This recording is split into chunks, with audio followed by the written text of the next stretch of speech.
तो की हालचाल सत श्री अकाल, मैं हूं नियॉन मैन एंड गाइस आज हम लोग बात करने वाले रीसेंट हिस्ट्री के the most terrifying and heartbreaking incident के बारे में। तो गाइस जम्मू एंड कश्मीर के पहलगाम में जो टेरर अटैक हुआ उसके बारे में आप लोग डेफिनेटली सुन ही लिए होंगे। एक टूरिस्ट एरिया में सिविलियंस के ऊपर टेररिस्ट आकर ओपन फायर करना स्टार्ट कर दिए एंड रिपोर्टेडली बताया जा रहा है कि 26 people have passed away and 12 से भी ज्यादा लोग इंजर्ड हुए। इसके पीछे एक पाकिस्तान बेस्ड ग्रुप लश्कर ए तैयबा के प्रॉक्सी ग्रुप ने रेस्पॉन्सिबिलिटी क्लेम किया एंड अभी सिक्योरिटी एजेंसीज ने उन टेररिस्ट के कुछ फोटोज एंड स्केचेस को रिलीज किया है। बताया जा रहा है उनका नाम है आसिफ फुजी, सुलेमान शाह एंड अबू तलहा। सर्वाइवर्स की मदद की वजह से ये स्केचेस बनाए गए एंड रिपोर्टेडली बताया जा रहा है कि सिक्योरिटी फोर्सेज ने एक massive anti terror operation deploy कर दिया है ताकि उन टेररिस्ट को स्पॉट किया जाए जो कि फॉरेस्ट कवर का एडवांटेज लेकर वहां से भागे थे। एंड ये इंसिडेंट के जो सर्वाइवर्स हैं उनके फैमिली मेंबर्स से रिलेटेड बहुत ही हार्ट ब्रेकिंग स्टोरीज आ रहे हैं। एक वाइफ जिनके हस्बैंड को मार दिया गया, उन्होंने बताया कि कैसे वो लोग आकर चेक कर रहे थे इफ दे वर हिंदूज और मुस्लिम्स एंड हिंदूज को टारगेट किया जा रहा था। एक और सर्वाइवर यही सिमिलर चीज बताई कि 3 से 4 लोग अटैक किए हम लोग के ऊपर एंड जब वो उनके हस्बैंड को मार दिए थे तब वो उन्हें बोली मेरे को भी मार दो। तो उन अटैकर में से एक पर्सन उनको बोले नहीं, हम आपको नहीं मारेंगे, go tell this to Modi. And ये एक्सपीरियंस लोगों के लिए इतना ज्यादा ट्रॉमेटिक था कि जब इंडियन आर्मी रेस्क्यू करने गए थे लोगों को तब उनके हाथों में वेपन्स को देखकर वो लोग मिसअंडरस्टैंड करने लगे एंड बोलने लगे प्लीज मुझे मत मारिए, मेरे बच्चे को छोड़ दीजिए। जबकि इंडियन आर्मी बोल रहे थे कि हम लोग आपको बचाने आए हैं, टेंशन मत लीजिए। हमारे प्राइम मिनिस्टर की तरफ से एक ट्वीट आया जहां पर वो ये अटैक को क्लियरली कंडेम किए, वो कंडोलेंसेस दिए to all the families who lost their loved ones and उन्होंने प्रॉमिस किया कि जो भी ये एक्ट के पीछे है उनको छोड़ा नहीं जाएगा। इनफैक्ट वो सऊदी अरेबिया में थे जब ये हुआ था, वो 2 डे विजिट में उधर गए हुए थे, उसको वो अब्रप्टली एंड करके वापस इंडिया में आ गए। बहुत सारे यूट्यूबर्स एंड एक्टर्स अपना आवाज उठाए जैसे कि बियर बाइसेप्स कहे heart broken about the terror attack in Pahalgam today, detrimental on so many levels, prayers up for the families involved. Elvish Yadav बोले I am deeply saddened by the news of terrorist attack on tourists in Pahalgam, Jammu and Kashmir. My deepest condolences to people and their families who were affected by this act. Akshay Kumar bole, horrified to know about the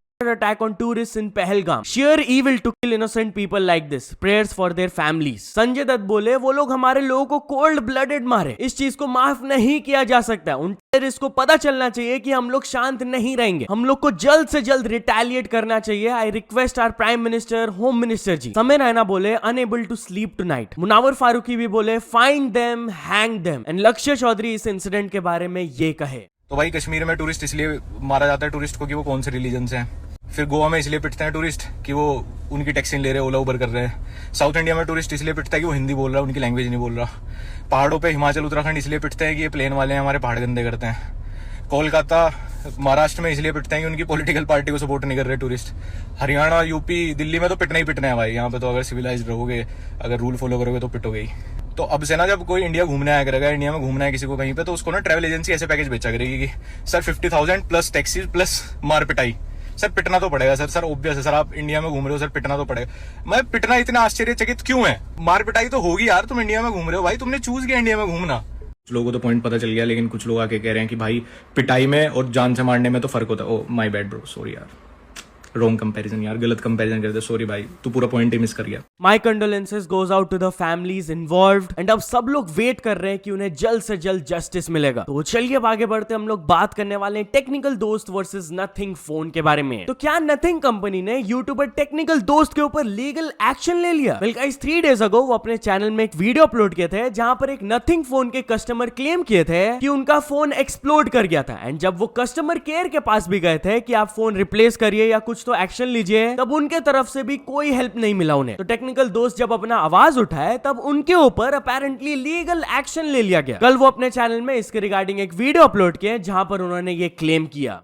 ये देखो nothing phone वालों की हरकत। अभी जो मैंने last video बनाई थी ना जिसमें कस्टमर का फोन फट गया था, तो फोन को रिप्लेस करने के बदले, कंपेंसेशन की बात के बदले या सॉरी बोलने के बदले उल्टा मुझे ही धमका रहे हैं कि तुम बोलो सॉरी, वीडियो डिलीट करो 24 घंटे में वरना हम तुम पे केस कर देंगे। मैं अपने कलीग टेक यूट्यूबर्स से गुजारिश करूंगा, यहां पर एक कंपनी जिनके टाइम पे हम उनको प्रमोट भी करते हैं, अब ये एक फोन फट गया है तो ये उसमें मदद नहीं कर रहे बल्कि उल्टा इन्फ्लुएंसर पर प्रेशर बना रहे हैं वीडियो डिलीट करने के लिए। आप लोगों से गुजारिश करूंगा कि इसमें मेरा साथ दें। अगर मेरी गलती निकलेगी तो मैं 100 बार सॉरी बोलूंगा, लेकिन यहां पर वीडियो वगैरह में सारे प्रॉपर प्रूफ, स्टोरी, कस्टमर ने जो बताया वहां पर आप भी सुन के डिसाइड करें। और ये कोर्ट जाना चाहते हैं तो चलो भैया कोर्ट भी चलते हैं। तो चलिए अब आगे बढ़ते हम लोग बात करने वाले आरजी बकेट लिस्ट के बारे में। तो आरजी बकेट लिस्ट इस चीज से फ्रस्ट्रेट होकर एंग्री रिप्लाई दिए। Well guys, Indian animation community में RG bucket list and not your type are two of the biggest YouTubers, but दोनों का कंटेंट स्टाइल काफी डिफरेंट है। आरजी बकेट लिस्ट अपने एनिमेशन क्वालिटी में बहुत ज्यादा फोकस करते हैं एंड इसलिए अप्रोक्सीमेटली साल में एक ही वीडियो आता है उनका। But not your type 2-3 months में एक वीडियो तो इजीली रिलीज कर ही देते हैं, जिसके वजह से इज वेरी कंसिस्टेंट एंड उनका चैनल काफी तेजी से ग्रो भी हो रहा है। तो इसी टॉपिक के अराउंड ग्लोकस एक वीडियो अपलोड किया था कि कैसे नॉट योर टाइप एक प्रॉपर टीम रखे हैं, जिसके वजह से वो कंसिस्टेंटली अपलोड कर पा रहे हैं, उनके सब्सक्राइबर काउंट भी तेजी से बढ़ रहे हैं एंड वो ज्यादा पैसे भी कमा पा रहे हैं। वेल, आरजी बकेट लिस्ट कल अपने चैनल में लाइव आए एंड वो ये कंपैरिजन को एड्रेस किए कि भाई यूट्यूब में आजकल क्रिएटिविटी को लेस इंपॉर्टेंस दिया जाता है एंड यूट्यूब में ज्यादा बिजनेस माइंडेड लोग हो गए। एक छोटा सा क्लिप मैं आपको प्ले करके दिखा देता हूं कि वो क्या पॉइंट रखे अपना। दोनों चैनल्स के वीडियो क्वालिटी को आप मेजर करने जाओगे एनिमेशन वाइज, तो आरजी का एनिमेशन थोड़ा बेटर लगता है, रिफाइंड लगता है, एस्थेटिक। थोड़ा उसने थोड़ा बोला, ठीक है। अगर तुम इस क्वालिटी को इस क्वालिटी से तुम कंपेयर कर रहे हो ना, और तुम बोल रहे हो कि ये थोड़ा डिफरेंस है, तो तुम्हें ना एनाटॉमी की नॉलेज है, आर्ट इन जनरल, आर्ट छोड़ो, तुम्हें क्वालिटी की ही नॉलेज नहीं है तुम्हें, ठीक है। This things are very annoying as an artist भी, क्योंकि एक तो ये कॉर्पोरेट की तरफ सारा क्रिएटर बेस ही जा रहा है उस तरफ, सबको पैसे छापने। भाई छापो ना, मुझे कोई दिक्कत नहीं है, बट तुम प्रमोट मत करो। मैं जिन आर्टिस्ट को देखता हूँ ना, मैं उनको भगवान की तरह मानता हूँ इधर, और तुम मुझे जब कंपेयर करते हो कि भाई इसमें और इसमें इतना ही 19-20 का ही फर्क है, तो भाई मेरा दिमाग खराब होता है भाई। अब इन दी एंड मुझे बस इतना ही बोलना है, मेरा काम ये है कि भाई ऐसे वीडियोस देख के आगे जाके कोई और भी बनाना चाहता है ना, तो प्लीज उनके दिमाग में ये थॉट ना है कि यार ये बनाने से तो नहीं चलेगा ना, क्योंकि एक पल को तो मैं भी इन्फ्लुएंस हो गया था ना, मुझे मेंबरशिप पे डालनी पड़ी, क्योंकि मैं भी इस रैट रेस में फंसी गया था ऑलमोस्ट। अगर तुम करना चाहते हो ना, पुश करना चाहते हो अपने स्किल्स को, इंप्रूव करना चाहते हो, तो ऐसे यूट्यूबर्स के दिमाग बातें सुन के बिल्कुल भी इन्फ्लुएंस मत होना कि भाई हाँ यही बिजनेस माइंडसेट होना चाहिए मेरा, मुझे पैसे छापने चाहिए। तुम जैसे ही तुम्हारा कंटेंट अच्छा होगा ना, तुम्हारे पैसे आ जाएंगे तुम्हारे पास। All I am saying is let the creators coexist. तुम्हें ADHD वाले ह्यूमर से अगर थोड़ा सांस लेने का मन करे कि थोड़ा स्लो, एक स्टोरी बेस्ड बढ़िया सा एक लेट बैक होकर देखना है, तो मेरे वीडियोस देख लेना। अगर तुम्हें एकदम केओटिक वाला ह्यूमर चाहिए, फट से यहाँ हो गया, फट से वहाँ हो गया, तो उसकी वीडियोस देख लेना। और ये इम्पोज मत करना कि ये ज़्यादा सक्सेसफुल है, वो ज़्यादा कम सक्सेसफुल है, ठीक है। This was never a race to begin with. तो चलिए अब आगे बढ़ते हम लोग बात करने वाले एल्विश यादव के बारे में। तो एल्विश यादव चुमदारंग को सॉरी बोले। Well guys, a couple of months ago Elvish Yadav Chum Darang के ऊपर एक कमेंट पास कर दिए थे जो कि लोगों को काफी रेसिस्ट लगा था एंड उस चीज को वो एड्रेस भी किए थे, बट NCW के तरफ से उन्हें समन भी मिला था। तो जब वो NCW ऑफिस गए, उन्होंने एक अपॉलॉजी सबमिट किया एंड बाहर आकर वो स्टेटमेंट दिए कि बहुत सारे लोग मेरे इंटेंशंस को गलत समझ लिए। हाँ, अगर लोग मेरे स्टेटमेंट से बॉदर हुए हैं तो शायद से मैंने कुछ गलत कहा होगा, बट मेरा इंटेंशन कभी भी खराब नहीं था। मैं NCW ऑफिस के अंदर जाकर अपोलोजाइज कर लिया टू चुमदारंग एंड एवरीवन। मेरे को किसी से भी कोई पर्सनल प्रॉब्लम नहीं है एंड मैंने अपने अपॉलॉजी को सबमिट कर दिया है। तो चलिए अब आगे बढ़ते हम लोग बात करने वाले हैबिटेट स्टूडियो के बारे में। तो हैबिटेट स्टूडियो फाइनली रीओपन करने वाले हैं after the Kunal Kamra controversy. Yes guys, उनके तरफ से एक पोस्ट आया जहां पर वो बताया कि वो ओपन माइक रजिस्ट्रेशन स्टार्ट कर दिए हैं एंड कुछ ही टाइम में उनका स्टूडियो रीओपन हो जाएगा। तो इसके नीचे एक पर्सन कमेंट किया, I was literally this close to giving up on my comedy career, जिस पर हैबिटेट रिप्लाई दिए, won't let that happen. And एक और पर्सन ये कमेंट की, so glad that we have got our habitat back, will feel like coming back home, जिस पर वो रिप्लाई दिए, कम बैक होम। तो चलिए आगे बढ़ते हम लोग बात करने वाले हैं कार्तिक आर्यन के बारे में। तो कार्तिक आर्यन के न्यू मूवी अनाउंसमेंट को थोड़ा ट्रोल किया जा रहा है। वेल गाइस, कल वो पोस्ट करके बताया कि 2026 में उनका न्यू मूवी आएगा जिसका टाइटल रहेगा नागजिला एंड ये रिलीज होगा 14 अगस्त 2026 को। अब लोगों को इसका प्रोमो एंड टाइटल उतना खास नहीं लगा एंड बहुत सारे ऐसे कमेंट्स आने लगे, यही देखना बाकी था, टीवी सीरियल की कॉपी मारनी पड़ रही है अब तो। एक और पर्सन के तरफ से कमेंट आया, will be seated in another theatre watching Bhediya 2, क्योंकि उसी टाइम के अराउंड भेड़िया 2 रिलीज होगा। तो पीपल आर सेइंग कि मैं वो देखने जाऊंगा, ये नहीं। बट या टॉकिंग अबाउट गेटिंग ट्रोल्ड, तो हर्ष गुजराल के न्यू लुक को भी थोड़ा ट्रोल किया जा रहा है। बेसिकली उनका जो मूवी आया था रिसेंटली, मेरे हस्बैंड की बीवी, उस मूवी के लिए वो अपने बियर्ड को शेव ऑफ कर लिए थे, तो उसी का लुक को वो अपलोड करते हुए नीचे कैप्शन में लिखे है, कमेंट्स में बताना जरूर कितना बुरा लग रहा हूँ, क्योंकि लोग मूवी के लिए अपना जिंदगी दाव में लगा देते हैं, मैंने अपने बियर्ड को लगा दी थी, छिला हुआ मुर्गा। एंड सही में भाई थोड़े वियर्ड एंड डिफरेंट तो वो लग ही रहते हैं। तो रिंकू सिंह इस पर रिएक्ट करते हुए नीचे कमेंट लिखे, भैया यार। एक और पर्सन कमेंट किए, फायर नहीं फ्लावर है मैं। एंड किसी ने ये भी कहा, सस्ता विक्की कौशल। तो चलिए आगे बढ़ते हम लोग बात करने वाले रेखा भारद्वाज के बारे में। तो सिंगर रेखा भारद्वाज अपने कॉन्सर्ट के दौरान अननॉय हो गई। यस गाइस, बेसिकली उनके परफॉर्मेंस के दौरान बीच में डिस्टर्बेंस स्टार्ट हो गया था एंड उस चीज से अनॉय होकर वो ये कही।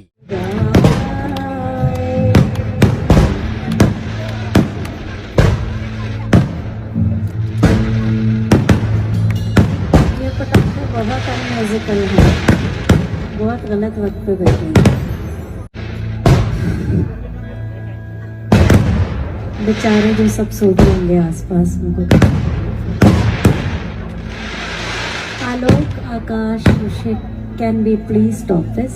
ये जो पटाखे हैं बहुत हो गया। तो चलिए अब आगे बढ़ते हम लोग बात करने वाले निकोलस पूरन के बारे में। तो क्रिकेटर निकोलस पूरन जब एक आईपीएल मैच के दौरान 6 मारे थे तब अनफॉर्चुनेटली स्टैंड्स में एक फैन को जाकर लग गया था। तो उसके बाद निकोलस पूरन पर्सनली उनको बुलाए एंड उनसे मिले। यस, लखनऊ सुपर जायंट्स की तरफ से एक वीडियो आया था जहां पर वो फैन से कांटेक्ट किए थे। निकोलस पूरन पर्सनली उनसे मिले, उनसे पूछे आप ठीक हो या नहीं, उनको ऑटोग्राफ्ड कैप वगैरह भी दिए थे एंड ये फैन बोले कोई दिक्कत वाली बात नहीं है, बॉल लग जाए हम लोग झेल लेंगे, बस आप मैच जीतते रहिए। तो चलिए अब आगे बढ़ते हम लोग बात करने वाले आईपीएल फिक्सिंग के बारे में। तो गाइस राजस्थान रॉयल्स टीम के खिलाफ मैच फिक्सिंग के एलिगेशंस लगाए गए। यस गाइस, बेसिकली इनका जो लास्ट मैच हुआ था अगेंस्ट लखनऊ सुपर जायंट्स, वहां पर लास्ट ओवर में राजस्थान रॉयल्स के 2 प्रॉपर बैटर्स बैटिंग कर रहे थे एंड वो 9 रन्स को नहीं बना पाए थे, जो कि 99% ऑफ द टाइम्स बन ही जाता है। तो उसी मैच को लेकर उनके ऊपर फिक्सिंग के एलिगेशंस लगाए जा रहे हैं। जयदीप बिहानी जो कि राजस्थान क्रिकेट एसोसिएशन के एड हॉक कमेटी के कन्वेनर हैं, उन्होंने ये एलिगेशंस लगाया कि भाई होम ग्राउंड में 2 प्रॉपर बैटर्स बैटिंग कर रहे थे, वो लोग 9 रन कैसे नहीं बना पाए लास्ट ओवर में, कुछ तो फाउल प्ले चल रहा है behind the scene. But guess what, Rajasthan Royals के मैनेजमेंट के एक सीनियर स्टाफ ने क्लियरली इसको मना कर दिया। वो बोले कि ये स्टेटमेंट बिल्कुल ही फॉल्स एंड बेसलेस है एंड बीसीसीआई के ऑफिशियल ने भी क्लियरली मना करते हुए कहा कि Rajasthan cricket association currently dissolve कर दिया गया, एक एड हॉक कमेटी फॉर्म हुआ है एंड उसका इलेक्शंस अप्रोच कर रहा है। तो there is a lot of drama, सबको अटेंशन चाहिए। बीसीसीआई का एक 24/7 एंटी करप्शन यूनिट वर्क करते रहता है to keep bad elements away from the game. इन एलिगेशंस में कोई भी सच्चाई नहीं है। तो चलिए आगे बढ़ते हम लोग बात करने वाले हैं दिल्ली रोड रेज इंसिडेंट से रिलेटेड ह्यूज अपडेट के बारे में। तो गाइस वो ब्लैक स्कॉर्पियो वाले लोग जो कि बाइकर ग्रुप पर